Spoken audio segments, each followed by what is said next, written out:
दोस्तों, हर माता पिता का सपना होता है कि अपने बच्चे को पढ़ा लिखाकर एक सरकारी अफसर बनाए। इसी तरीके के एक माता पिता होते हैं जिनकी एक इकलौती बेटी होती है। वह भी अपनी बेटी को पढ़ा लिखाकर सरकारी अफसर बनाना चाहते थे, मगर वह इतने गरीब होते हैं कि वह अपनी बेटी की पढ़ाई का खर्चा उठा नहीं पाते हैं। तब वह ब्याज पर पैसे ले लेते हैं और उस पैसे से अपनी बेटी को पढ़ाने के लिए बाहर भेज देते हैं। 5-6 साल मेहनत करने के बाद अफसोस तो तब होता है जब इनकी बेटी को कुछ बन नहीं पाती है और घर पे आकर बैठ जाती है, और इधर जिससे ब्याज पर पैसे इन्होंने लिए थे वह घर पे आकर इससे अपना पैसा मांगना शुरू कर देते हैं। मगर इनके पास पैसे देने के लिए पैसे नहीं होते हैं। तब उन सूदखोरों की नज़र इनकी बेटी पर पड़ती है। वह इनकी बेटी को साथ में लेकर चले जाते हैं और इसके बाद दोस्तों, जो कुछ होता है वह कई में बहुत हैरान कर देने वाला होता है। जी हाँ दोस्तों, जब आप लोग सुनेंगे तो शायद आप लोगों को बहुत हैरानी होगी, इसलिए इस वीडियो को पूरा ज़रूर देखिएगा, क्योंकि वीडियो के अंत में एक आपको बहुत बड़ी सीख मिलने वाली है। तो आइए जानते हैं पूरी घटना इस वीडियो में। लेकिन वीडियो में आगे बढ़ने से पहले बस वही छोटी सी रिक्वेस्ट है, वीडियो को लाइक कर दीजिएगा। चैनल को सब्सक्राइब नहीं किया है तो चैनल को सब्सक्राइब कर लीजिएगा, जिससे मेरा हौसला बढ़ता रहे। दोस्तों, यह सच्ची घटना है उत्तर प्रदेश के बलरामपुर ज़िले की। वहाँ पे एक छोटा सा परिवार होता है। परिवार के मुखिया का नाम होता है रामावत होता है। रामावत बहुत कम ही पढ़े लिखे थे, मेहनत मजदूरी काम किया करते थे। उनकी एक बेटी होती है जिसका नाम दीपा होता है। दीपा बचपन से पढ़ने लिखने में काफ़ी ज़्यादा होशियार होती है और उसके माता पिता की इच्छा होती है कि उनकी बेटी पढ़ लिख कर एक अफसर बने। इसलिए वह अपनी मेहनत मजदूरी करके उसे हर हाल में पढ़ाना चाहते थे। बेटी स्कूल की पढ़ाई गांव से ही पूरा करती है। उसके बाद ग्रेजुएशन करने के लिए शहर चली जाती है। शहर जाने के लिए उसे आने जाने में दिक्कत हो रही थी। तब उसके पिता लोन पर स्कूटरी ले लेते हैं और उसी स्कूटरी से वह पढ़ने जाया करते थे। उसकी किस्त तब तक भरी जाती है जब तक इनकी बेटी दीपा ग्रेजुएशन कंप्लीट नहीं कर लेती है। ग्रेजुएशन जो कंप्लीट करती है तब उसका उस गाड़ी की किस्त भी भरी जा चुकी थी। अब वह आगे की पढ़ाई के लिए प्रयागराज जाना चाहती थी। तो वह अपने पिता से कहती है, पिताजी मैं प्रयागराज आगे की पढ़ाई के लिए जाना चाहती हूँ और उसमें ज़्यादा पैसा लगने वाला है। तो उसके पिता जो रामावत होते हैं वह कहते हैं, बेटी तू पैसे की चिंता बिल्कुल मत कर, तू बस मन लगाकर पढ़ाई कर, मेरा यही सपना है। इस बात को सुनकर बेटी बहुत ही खुश हो जाती है, लेकिन बाप को चिंता सताने लगती है कि मैंने तो अपनी बेटी से कह दिया, मगर पैसे का इंतजाम मैं कहाँ से करूँगा। तब वह सूदखोरों के पास जाते हैं और उससे कहते हैं कि मुझे 50,000 दे दो और इसके बदले में मेरा 1 बीघा जो ज़मीन है उसे तुम गिरवी रख लो। वह सूदखोरों मान जाता है और उन्हें पैसे दे देता है। यह पैसा लेकर आते हैं और अपनी बेटी को पैसे दे देते हैं। उनकी बेटी पैसे लेकर प्रयागराज चली जाती है। वहाँ बीएड की पढ़ाई करने के लिए वहाँ पर बीएड की पढ़ाई कर रही होती है, साथ ही साथ एंट्रेंस एग्जाम भी क्लियर कर रही होती है। कोई ना कोई प्रतियोगी परीक्षा भी तैयारी भी कर रही होती है, ताकि कहीं ना कहीं उसका सिलेक्शन हो जाए और फिर वह अपने घर का दुख जो है वह दूर कर सके, अपने घर की आर्थिक स्थिति को सुधार सके। वक्त गुजर जाता है। वह बहुत से एंट्रेंस एग्जाम दी, लेकिन किसी में क्लियर नहीं हो पाती है। इस दौरान इसके माता पिता को यह भी चिंता सताती है कि बेटी बड़ी हो चुकी है और इस पर हो सकता है किसी की नज़र न पड़े, कहीं गलत रास्ता न अपना ले। जो भी लड़कियां 20-22 साल की होती हैं, अक्सर सुनने में आया करता था कि फलाने फलाने के साथ भाग गई हैं। यह इससे बात करती है और यह इस टाइप की लड़की है। तो इनके माता पिता जो राम अवध होते हैं, उन लोगों को भी यही चिंता सता रही थी कि कहीं मेरी बेटी भी गलत रास्ते पर न जाए। और दोस्तों, होता भी वहाँ पर कुछ ऐसा ही है। वह पढ़ाई कर रही होती है तो इसके पीछे बहुत से लड़के पढ़ते हैं, बहुत सी बातें कहते हैं, इसे अपने प्रेम जाल में फंसाना चाहते थे, मगर यह लड़की किसी को भी भाव नहीं देती है। अंत में सभी लड़के हार कर इसको अपनी बहन बना लेते हैं। लेकिन एक लड़का ऐसा होता है जिसका नाम रमाकांत होता है। वह हार नहीं मानता है और वह इसके पीछे हाथ धोकर पड़ जाता है। बार बार इसको कहता है कि तुम्हारा मन नहीं करता किसी के साथ घूमो फिरो, किसी की बाहों में रहो, तो दीपा कहती है मन तो करता है, लेकिन यह सब शादी के बाद करना है। तब रमाकांत कहता है इसमें कौन सी बड़ी बात है, अगर तुम चाहो तो तुम मुझसे शादी कर लो। तब दीपा ऊपर नीचे तक देखती है और कहती है इतने बुरे भी नहीं हो कि मैं तुमसे शादी ना कर सकूं, लेकिन इसके लिए तुम्हें मेरे पिता से बात करनी पड़ेगी।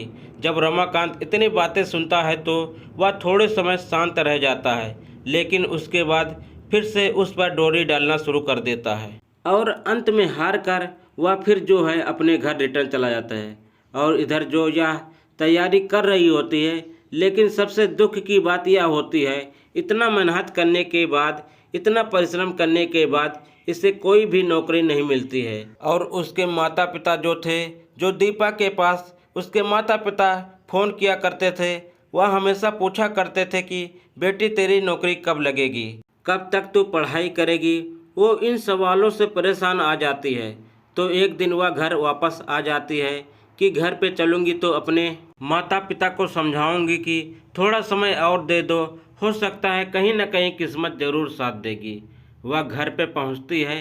घर पे आने के बाद फिर जब घर पर बैठ जाती है तो उसके माता पिता को और भी चिंता सताने लगती है। जो लोगों से कहा करते थे कि मेरी बेटी अच्छी पढ़ाई कर रही है, एक न एक दिन वह नौकरी ज़रूर पा लेगी, अब यह उम्मीद भी उसकी ख़त्म हो चुकी थी। और इधर जो कर्जदार होते हैं वह धीरे धीरे करके अपना ब्याज का पैसा मांगना शुरू करते हैं। तो मांगते मांगते लगभग 2.5 से 3 लाख वह ले चुके होते हैं, लेकिन फिर भी उसका कर्जा समाप्त नहीं होता है, क्योंकि उन्होंने ब्याज पर पैसे दिए थे। पैसे देते समय उन्होंने कहा था कि जब मुझे पैसे लेने की ज़रूरत होगी, जब आपकी किस्त आएगी, उस समय आप कोई अनानी नहीं करेंगे। इस पर राम अवध हाँ भर दिए होते हैं। इसलिए जब भी कर्जादार पैसे मांगने के लिए आया करते थे तो वह किसी न किसी तरीके से पैसे की व्यवस्था करके दे दिया करते थे। लेकिन अब घर की स्थिति इतनी नाजुक हो चुकी थी कि वह पैसे की व्यवस्था नहीं कर पा रहे थे। वह किसी तरह से मोहलत मांग रहे थे, लेकिन वह लोग मोहलत नहीं देते हैं और कहते हैं कि जो अपने 1 बीघा ज़मीन गिरवे रखा है उसका 2.5 लाख बनता है, वह मैं ले लेता हूँ, उसके बाद शेष 500 बचता है, वह आप मुझे कहीं से व्यवस्था करके दे दीजिए। लेकिन राम अवध कहते हैं कि मेरे खेत की ज़मीन जो है उसकी कीमत लगभग 4 से 5 लाख की है, क्योंकि आपका कर्जा है, इसलिए आप पूरी ज़मीन ले लीजिए, लेकिन मुझे कर्जे से मुक्त कर दीजिए। तब कर्जदार जो होते हैं वह कहते हैं कि आपने कहा था कि मैं पैसे आपको दे दूंगा और हमसे कोई आनाकानी नहीं होगा। अब यह बहस हो रही होती है कि दीपा घर से बाहर चली जाती है। जब कर्जदार जो सुदखोर होते हैं उनकी नज़र दीपा पर पड़ती है तो वह दीपा पर फिदा हो जाते हैं। वह एक बहुत ही खतरनाक प्लान बनाते हैं और दीपा से कहते हैं कि मेरा एक स्कूल है, तुम उसमें अगर पढ़ाओगी तो मैं सबको 5,000 सैलरी देता हूँ, लेकिन तुमको 7 से 8,000 दूंगा और इस तरीके से एक ही साल में मेरा कर्जा भी समाप्त हो जाएगा। दीपा वहाँ पढ़ाने के लिए तैयार हो जाती है और उसके बाद अगले दिन से स्कूल जाना शुरू कर देती है, जो कि स्कूल कक्षा 8 तक होती है। उसी में वह पढ़ाने के लिए पहुँच जाती है। 2 से 4 दिन वह पढ़ाती है तो एक दिन जो सूदखोर होता है वह ऑफिस में बैठा होता है और दीपा को किसी बहाने से बुलाता है। उसके बाद दीपा से कहता है कि अगर तुम मेरी बात मानोगी तो मैं तुम्हारी सैलरी और भी ज़्यादा बढ़ा दूंगा और जल्द से जल्द तुम्हारा कर्जा भी ख़त्म हो जाएगा। इतना कहते हुए वह दीपा के करीब जाता है और दीपा को गलत तरीके से छूना शुरू कर देता है। लेकिन दीपा कहते हैं कि साहब यह क्या कर रहे हो, यह तो बहुत ही गलत बात है। इसके बाद जो सूदखोर होता है वह अपना हाथ हटा लेता है। दीपा वहाँ से फिर चुपचाप अपने घर पर चली आती है। समय गुजर जाता है। वह किसी बहाने दीपा को वहाँ पर बुला लेता है। दीपा को अकेला पाकर उसके साथ जोर जबरदस्ती करना शुरू कर देता है, लेकिन दीपा इसका विरोध करती है और किसी तरीके से वहाँ से जान बचाकर फिर भागती है और घर पर चली आती है। घर पे आकर अब वह उदास रहने लगती है। तो अगले दिन उसकी माँ बोलती है कि बेटी क्यों तुझे आज स्कूल नहीं जाना है। तब दीपा कहती है नहीं मुझे स्कूल नहीं जाना है, मेरी तबीयत कुछ ख़राब है। दीपा सोचती है कि अगर इसकी कंप्लेन मैं जाकर पुलिस में करूं तो पुलिस भी पता नहीं कार्रवाई करेगी कि नहीं करेगी और मेरी बदनामी होगी।